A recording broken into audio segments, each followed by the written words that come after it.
Good morning everyone. Welcome to PW only IAS. दोस्तों, दुनिया में कुछ चीजें ऐसी होती हैं जो पूरी तरह से नॉन नेगोशिएबल होती हैं। उनमें से एक चीज है टेररिज्म। इनके साथ किसी भी हद तक समझौता किया ही नहीं जा सकता।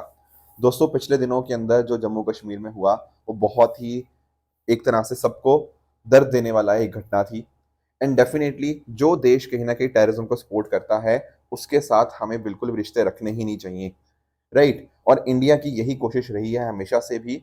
बट अब हमें एक्शन मोड में आना ही होगा। पास्ट में भी कुछ हमने एक्शंस लिए हैं। एंड कल भी हमारी जो कैबिनेट कमेटी ऑन सिक्योरिटी है उन्होंने कुछ स्ट्रांग मेजर्स लेने की कोशिश करी है एक ऐसे देश के अगेंस्ट जो हमेशा ही टेररिज्म को सपोर्ट करता आया है। तो देखो, पहली जो चीज़ है वो तो ये है कि इंडस वाटर ट्रीटी जो कहीं ना कहीं 1960 में वर्ल्ड बैंक के द्वारा इंडिया और पाकिस्तान के बीच में ब्रोकर करी गई थी, उसको हमने यहाँ पर रोक दिया है विद इमीडिएट इफेक्ट। क्योंकि देखो यार, जो देश कहीं ना कहीं क्रॉस बॉर्डर टेररिज्म यहाँ पे करता है, हमारे देश में टेररिस्ट भेजता है, हमारे जो नागरिक हैं उनको यहाँ पे इस तरह से मारता है, उसके साथ तो ये सब चीज़ें हम कर ही नहीं सकते। उनके साथ ऐसी डिस्कशंस पॉसिबल ही नहीं है। उसके साथ साथ दोस्तों, जो हमारा अटारी वाघा चेक पोस्ट है उसको भी हम इमीडिएट इफेक्ट से हमने यहाँ पे क्लोज कर दिया है। राइट। और अगर कोई मान लीजिए वैलिड एंडोर्समेंट साथ आया है तो उसके पास टाइम है मई 1 2025 तक रिटर्न होने का। उसके साथ ही आप नोटिस कर पाओगे जो पाकिस्तानी नेशनल्स हैं उन लोगों का परमिट नहीं होगा इंडिया में रहने का under the SAARC visa exemption scheme. तो जो भी लोग थे सार्क वीजा एग्जाम्पशन स्कीम के अंतर्गत, उनके पास 48 घंटे हैं देश को छोड़ के जाने के लिए। उसके अलावा अगर हम बात करें तो भारत अपनी defence navy and air adviser जो Indian high commission in Islamabad के अंदर है उसको यहाँ से विड्रॉ करेगा। उसी तरह से जो पाकिस्तानी हाई कमीशन है दिल्ली के अंदर, उन पर्सनस को भी हमने यहाँ पे परसोना नॉन ग्रेटा बोल दिया है, घोषित कर दिया है। उनके पास एक हफ्ता होगा भारत को छोड़ने के लिए। इसके साथ ही साथ जो रिस्पेक्टिव हाई कमीशन की जो ओवरऑल स्ट्रेंथ होगी वो 30 तक लाई जाएगी, इसको भी कम किया जाएगा। तो इंडिया ने यहाँ पे कुछ मेजर लेने की कोशिश करी है अगेंस्ट द टेररिज्म। एंड बिल्कुल देखो, सही डिसीजंस हैं। और भी स्ट्रॉन्ग मेजर्स अगर चाहिए तो बिल्कुल लेने चाहिए, क्योंकि टेररिज्म के साथ बिल्कुल 1% भी समझौता नहीं किया जा सकता। और ऐसा देश जो बार बार ऐसा करता है उसके अगेंस्ट तो हमें डेफिनेटली स्ट्रॉन्ग एक्शन लेने ही पड़ेंगे। राइट। दोस्तों, डेट है आज की 24 अप्रैल 2025 एंड आप सभी का स्वागत है आज के प्रीलिम बूस्टर न्यूज डिस्कशन में। दोस्तों, स्टार्ट करें डिस्कशन उससे पहले मैं छोटा सा बात आपसे करना चाहता हूं। दोस्तों, पिछले दिनों के अंदर यूपीएससी का फाइनल रिजल्ट आया। राइट। एंड सबसे पहले ढेर सारी कंग्रेचुलेशन आप सभी को जिनका क्लियर हुआ है। राइट। कल मैं डिस्कस नहीं कर पाया, कल थोड़ा आप लोग जानते ही होंगे कि जो इंसिडेंट हुआ उससे ही एक टाइम पे शौक सा लगता है उस टाइम को। तो कल डिस्कस में उतना नहीं कर पाया आप लोगों के साथ ये चीज़। बट बहुत अच्छा लगा आप लोगों का जो रिजल्ट था उसको देख के। कुछ बच्चे ऐसे भी हैं जो कहीं ना कहीं शायद बिल्कुल 1 2 4 मार्क्स की वजह से शायद मिस कर गए होंगे। ऐसा नहीं है कि उनके हार्डवर्क में कोई कमी रही थी, बट कई बार नहीं होती, किस्मत तो नहीं होती, अब क्या कर सकते हैं। ठीक है, तो उनके लिए मेरा यही एक सजेशन होगा कि यार देखो, अपने आप को एनालाइज करो। अगर आपको लगता है कि यार जैसे किसी के मान लीजिए अटेम्प्ट्स खत्म हो गए हैं तो उस केस में अब क्या ऑल्टरनेट करियर आप सोच रहे हो, या फिर क्या बैकअप प्लान सोच रहे हो। और अगर नहीं, अगर आप चाहते हो कि अभी आगे और अटेम्प्ट देना, लेट से किसी के बहुत ही कम अटेम्प्ट हुए हैं, तो थोड़ा सा अपने आप को एनालाइज करके कि क्या बेहतर किया जा सकता है वो देख के आप आगे तैयारी करते रहिए, जो भी आपको जैसे आपको ठीक लगे। जैसे नेक्स्ट मंथ अब आपका प्रीलिम्स है ही है, 25 मई को, 1 महीना ही बचा हुआ है। तो डेफिनेटली स्ट्रांगली अगर आप 1 महीने में प्रेपरेशन करते हैं तो बहुत अच्छे से आप प्रीलिम्स क्लियर कर सकते हैं। दोस्तों, वैसे तो बहुत सारे बच्चे थे जो कहीं ना कहीं हमारे प्रीलिम बूस्टर इनिशिएटिव के साथ जुड़े हुए थे एंड अदर इनिशिएटिव के साथ भी। अभी तक जो मुझे टीम ने डेटा दिया है उसके हिसाब से 129 स्टूडेंट्स ऐसे थे जो कहीं ना कहीं मेरे साथ कनेक्टेड थे। वैसे तो देखो, टोटल नंबर हमारा 500 प्लस है, बट उसमें डिफरेंट डिफरेंट और इनिशिएटिव्स हैं। बट अगर हमारे पीडब्ल्यू ओनली एस के जो सृजन प्रोग्राम हो गया, प्रारंभ नहीं, प्रहार हो गया, संकल्प हो गया, टाइटन हो गया, हमारे ऑफलाइन हो गया, उनमें से टोटल लगभग 172 सिलेक्शंस हमें देखने को मिले हैं। और 129 हमारी अपनी प्रीलिम बूस्टर और जो बाकी हमारे इनिशिएटिव्स हैं उनके साथ कहीं ना कहीं कनेक्टेड थे। देखो, वैसे तो बहुत सारे बच्चे जैसे ऑल इंडिया रैंक 43 भी थी, उनका भी मैं डिस्कशन कभी लाऊंगा। पर कल मेरी ना एक बात हुई अमित कुमार दीक्षित से, ये ऑल इंडिया रैंक 627 है। ठीक है, और भी मैं डिस्कशन आपके साथ करूंगा।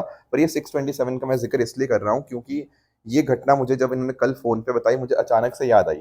देखो, दिल्ली में पता ना, जैसे दिल्ली में मैं रहता तो हूँ, देखो रजौरी के पास में हूँ, बट एनीवेज तो दिल्ली में हमारा जो सेंटर है ना वो पटेल नगर में है। राइट। अब जो पटेल नगर में हमारा सेंटर है, एक दिन मैं ऐसे मेट्रो से बाहर निकला, तो जैसे मैं बाहर निकला एक स्टूडेंट ने मेरे ऐसे ही पैर छुए। नॉर्मली ना दिल्ली में ऐसा कल्चर नहीं है, जैसे पटना में बहुत कल्चर है कि स्टूडेंट्स पैर छूते हैं या और कई जगह पे है, पर दिल्ली में ये कल्चर नहीं है। तो मैं थोड़ा सा शॉक था कि अच्छा ऐसे क्यों, मतलब इसने पैर छुए और ये पर्सन क्यों कौन है, क्योंकि मैंने पहले कभी देखा नहीं था इनको। तो इन्होंने मुझे, दिसंबर की बात है ये, दिसंबर में इन्होंने मुझे बताया कि सर कैसे कैसे आपने हेल्प करी है मुझे मेंस क्लियर करवाने के अंदर। और कल जब इनका, मतलब परसों जब इनका रिजल्ट आया, 627 रैंक आया अमित कुमार दीक्षित जी का, तो जब इन्होंने बताया कि सर मैं वही लड़का हूँ जिसने आपसे मैं मिला था उस दिन पटेल नगर मेट्रो के ऊपर, तो मुझे बहुत अच्छा लगा इनके साथ बात करके। इनफैक्ट मेरी कई टाइम बात होती रही, वैसे तो मतलब शॉर्ट्स में तो मैंने सिर्फ छोटा सा ही डाला है उसका क्लिप, बट अदरवाइज कई टाइम इनकी बात होती रही, तो बहुत अच्छा लगा इनसे डिस्कस करके। तो बाकी और बच्चे भी जिनके साथ बातचीत हुई है उनके साथ भी सिमिलर फीलिंग थी। तो थैंक यू सो मच आप सभी के प्यार के लिए, एंड बाकी और स्टूडेंट्स भी मैं एक्सपेक्ट करूंगा कि आप लोग भी अगले साल इसी तरह से अच्छा रिजल्ट लेकर आएंगे। स्टार्ट करते हैं। उससे पहले अगर आपको इस सेशन की पीडीएफ चाहिए तो आप मेरे Telegram channel Rishabh Sharma sir PW यहाँ पर जाकर इसकी पीडीएफ को डाउनलोड कर सकते हैं। दोस्तों पहला जो हमें टॉपिक डिस्कस करना है वो है 12% safe guard duty on steel. दोस्तों पिछले कुछ टाइम के अंदर ना जो स्टील है, स्टील का इंपोर्ट भारत देश के अंदर बहुत ज़्यादा बढ़ चुका है। अब स्टील के इंपोर्ट को कम करने के लिए हमने यहाँ पर 12% की ड्यूटी लगाई है। अब दो तीन चीज़ें आपके दिमाग में आ रही होंगी। पहली चीज़ तो ये आ रही होगी, सर हमने तो ना एक एंटी डंपिंग ड्यूटी सुना हुआ है, तो ये सेफ गार्ड ड्यूटी क्या है?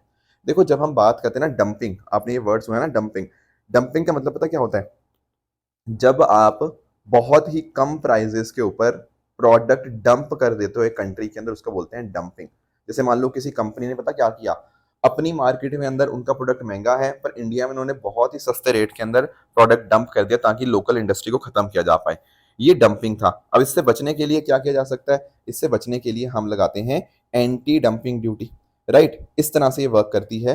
बट जब मैं बात करता हूँ सेफ गार्ड ड्यूटी की, सेफ गार्ड ड्यूटी अगर सडन इंपोर्ट, मतलब सडन सर्ज हो जाए इंपोर्ट्स का, बहुत जल्दी से बहुत तेजी से एक तरह से इंपोर्ट्स आपके इंक्रीज हो जाए, उस केस में हम क्या लगाते हैं? उस केस में हम यहाँ पे सेफ गार्ड ड्यूटी लगाते हैं। अब जो एंटी डंपिंग ड्यूटी होती है ना, वो तो एक स्पेसिफिक कंट्री के अगेंस्ट होती है कि मान लो हम कह देंगे यार चाइना डंप कर रहा है प्रोडक्ट, तो चाइना की कंट्री या चाइना की जो स्पेसिफिक कंपनी है उसके अगेंस्ट आप यहाँ पे लगा लीजिए। जो भी प्रोडक्ट मतलब डंप किया जा रहा है ना, जिसके प्राइसेस बहुत कम में बेचे जा रहे हैं इंडिया में, उसके ऊपर स्पेसिफिकली लगाई जाती है।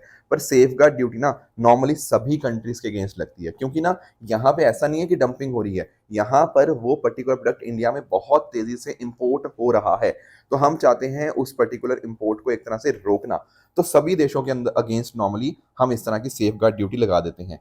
और जैसे डंपिंग का काम तो ये होता है, डंपिंग का पर्पस ये रहता है कि वो अनफेयर प्राइसिंग के अगेंस्ट हमें यहाँ पे हेल्प करती है।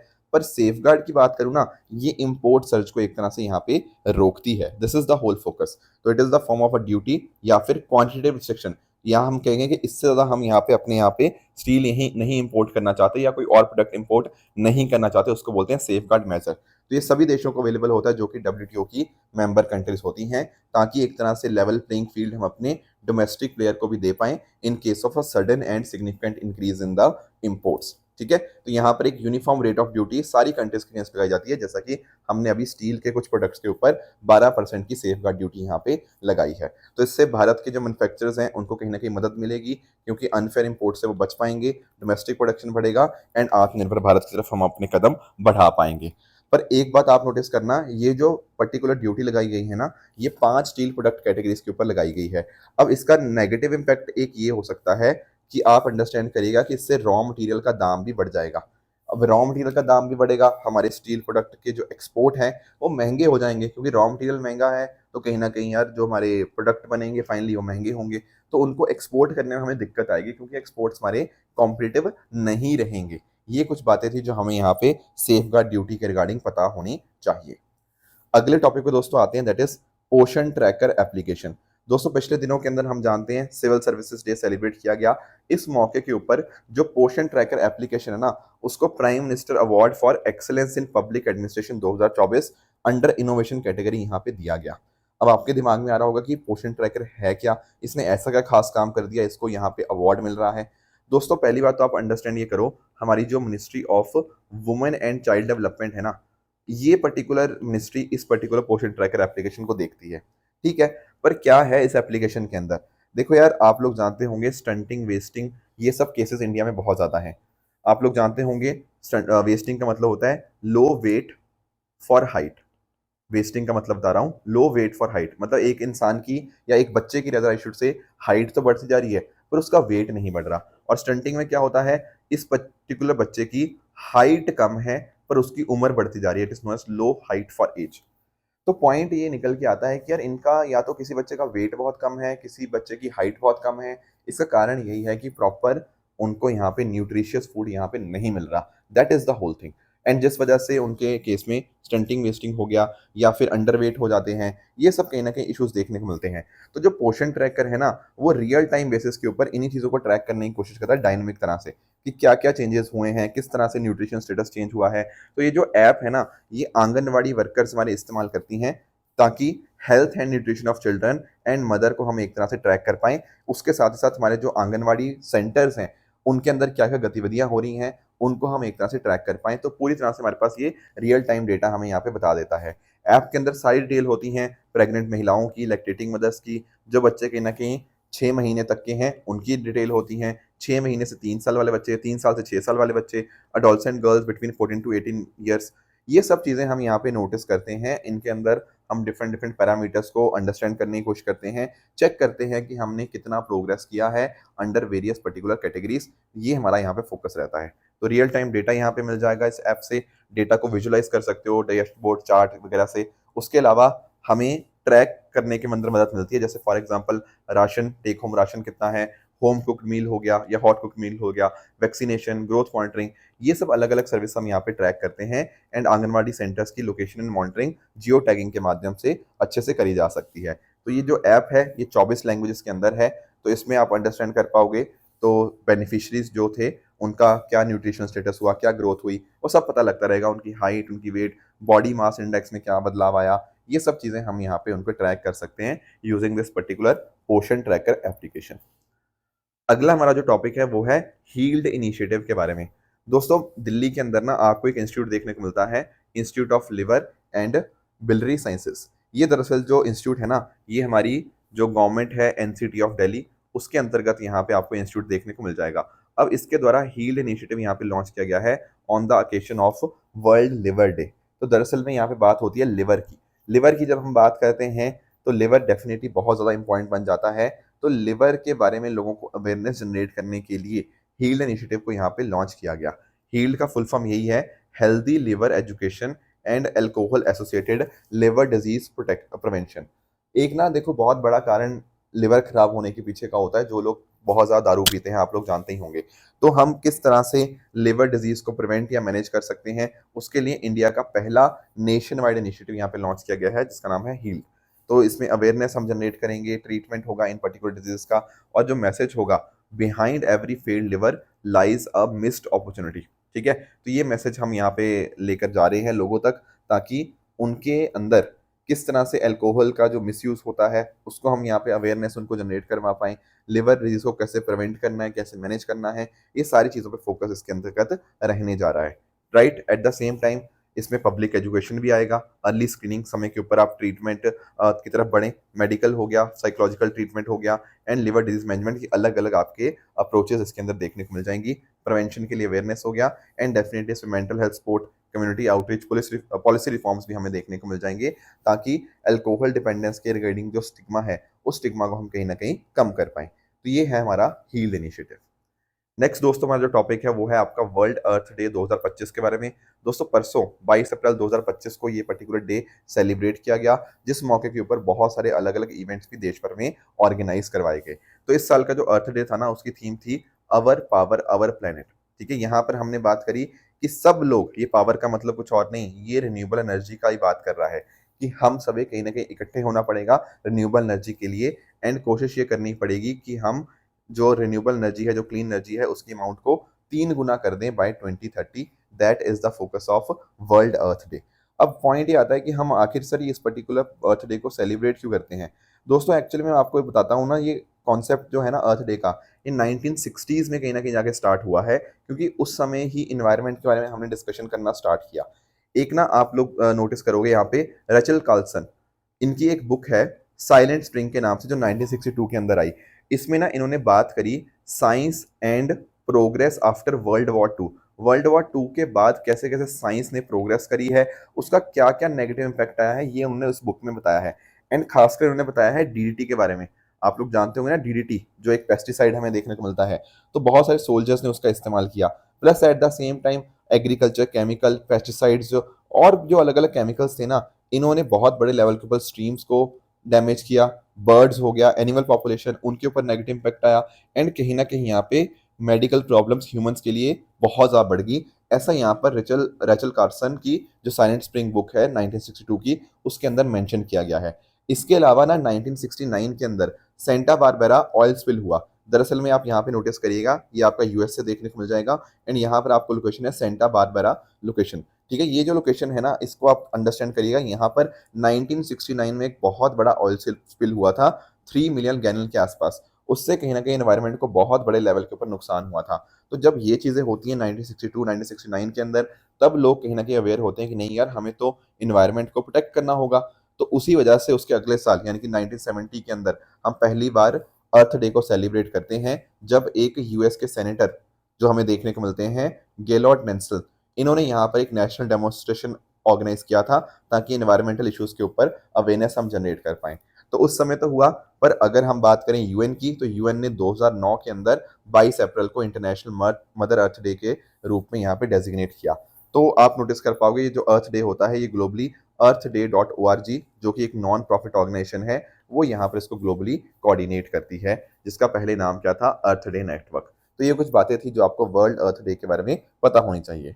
दोस्तों, एक टॉपिक मुझे और डिस्कस करना था, बट थोड़ा टाइम की पॉजिटिव है आज, ठीक है, कहीं जाना है मुझे, तो थोड़ा सा हम इसको यहीं पे शॉर्ट रखेंगे। एक टॉपिक मैं कल आपके साथ डिस्कस कर लूंगा। तो आज का आपका जो होमवर्क रहेगा विद रिगार्ड्स टू आपका प्लेसेस इन न्यूज, वो है लिवांत के बारे में। तो आप जरा पढ़िएगा इस क्वेश्चन को एंड बताइएगा कि रीजन आपको कहाँ देखने को मिलता है।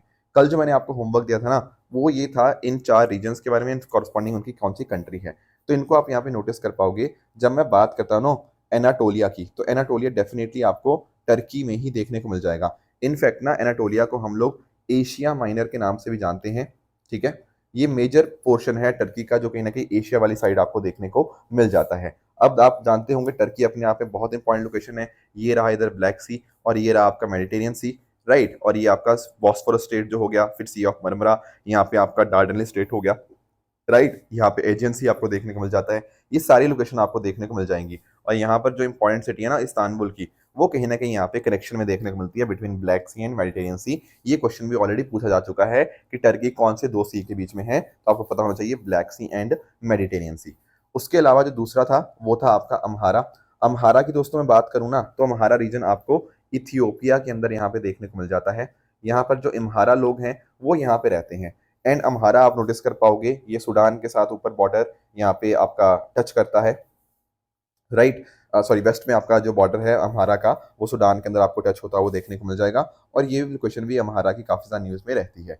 इसके अलावा अगर हम बात करें ना काबो डेलगाडो की, तो ये आपको मोजाम्बिक के अंदर देखने को मिल जाता है, काबो डेलगाडो। ठीक है, तो आई थिंक ऑप्शन में स्पेन लिखा हुआ था, स्पेन में नहीं है ये, काबो डेलगाडो आपको मोजाम्बिक में देखने को मिलेगा। एंड लास्टली अगर मैं बात करूँ कैटलोनिया की, ये आपको स्पेन के अंदर ही देखने को मिल जाएगा। ये काफ़ी लोकेशन न्यूज़ में रहती है। इसके ऊपर 2 बार यूपीएससी ने सवाल पूछ लिया है कैटलोनिया के ऊपर, तो you must understand this particular place, right. तो अगर आप यहाँ पे अंडरस्टैंड कर पाओगे, तो पहला और दूसरा तो बिल्कुल ठीक था, पर तीसरा और चौथा इनकरेक्ट थे। तो 2 पेयर यहाँ पे आपको करेक्ट आपको देखने को मिल जाएंगे। तो this is the answer to this particular question. बाकी इसके अलावा अगर मैं बात करूँ ट्रू एंड फॉल्स स्टेटमेंट्स की, यहाँ पर आपके सामने कुछ स्टेटमेंट्स हैं, इनको आप पढ़िएगा एंड आप बताइएगा इनमें से सही आंसर क्या है। कल मैंने आपको कुछ होमवर्क दिए थे, जैसे फॉर एग्जांपल एक था अनीमिया के बारे में। यहाँ पर ये बात कर रहा है कि अनीमिया के अंदर क्या होता है, ब्लड की कैपेसिटी कम हो जाती है to carry oxygen to the body organ. Yes, this is correct. Scarborough Shoal की बात करें तो ये इंडियन ओशन के अंदर नहीं बल्कि साउथ चाइना सी के अंदर देखने को मिलता है, इसलिए इनकरेक्ट बन जाएगा। ग्रीन क्रिप्टो माइनिंग की बात करें तो इसके अंदर यही है कि आप डिजिटल करेंसीज को क्रिएट कर रहे हो using renewable energy, this is the correct statement. Tuvalu की बात करें तो ऑस्ट्रेलिया और न्यूजीलैंड के बीच में नहीं बल्कि ऑस्ट्रेलिया और हवाई के बीच में आपको देखने को मिलेगा, इसलिए स्टेटमेंट आपका इनकरेक्ट हो जाएगा। दोस्तों, एशियाटिक लाइन वाला ना मैं आपको कल क्लियर करता हूँ, मैंने टीम को भी बोला है उसको चेक करने के लिए, तो वो वाला एक बार IUCN स्टेटस में आपके साथ दोबारा डिस्कस करूंगा। मैंने टीम को बोला है उसको दोबारा रिकंसिडर करने के लिए, राइट। दोस्तों, ये थी हमारी आज की डिस्कशन। इस तरह से आप सब लोग अपने एंड पे हार्डवर्क करते रहिए। Thank you so much for joining, all the very best.